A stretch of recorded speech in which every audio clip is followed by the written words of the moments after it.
রাসূল পাক সাল্লাল্লাহু আলাইহি ওয়াসাল্লাম বলে, হে হুযাইফা, আজকে এই রাত্রে আমার কাছে একজন ফেরেশতা এসেছে, যেই ফেরেশতা ইতোপূর্বে কখনোই জমিনের মধ্যে আসে নাই। এই প্রথম সে আজকে জমিনের মধ্যে আসলো। তো যখন সে জমিনের মধ্যে আসবে, আল্লাহ তাআলার কাছে আরজি পেশ করেছেন, রব্বুল আলামিন রাসূল পাক সাল্লাল্লাহু আলাইহি ওয়াসাল্লামের জিয়ারতটা একটু করতে চাই সামনে থেকে, একটু অনুমতিটা দেন।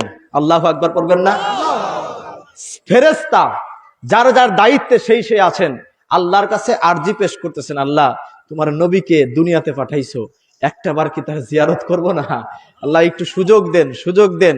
তো তাকে সুযোগ দেওয়া হয়েছে। রাসূল পাক সাল্লাল্লাহু আলাইহি ওয়াসাল্লাম বলছেন, সে কোনোদিন দুনিয়াতে আসে নাই, আজকের রাতে প্রথম আমার কাছে আসলো জিয়ারতের জন্য। তো যখন জিয়ারতের জন্য আসবে, আল্লাহ তাআলা তার কাছে দুইটা সংবাদ দিয়ে দিয়েছেন। বলে কি সংবাদ? বলে একটা সংবাদ হচ্ছে, তুমি গিয়ে বলবা আমার নবীকে, ফাতেমাতু সাইয়্যিদাতুন নিসাই আহলিল জান্নাহ, আল্লাহ রাব্বুল আলামিন সাইয়্যিদা ফাতেমাকে জান্নাতের রমণীকুলের সর্দানি করে দিয়েছেন। এর বাবা বলেন, ওয়া আন্নাল হাসানা ওয়াল হুসাইনা সাইয়্যিদা শাবাবি আহলিল জান্নাহ, আরেকটা সংবাদ আমার নবীর কাছে গিয়ে বলবা যে আমার নবীর দুই বেটা হাসান এবং হুসাইনকে জান্নাতের যুবকদের সর্দার বানাই দিয়েছেন।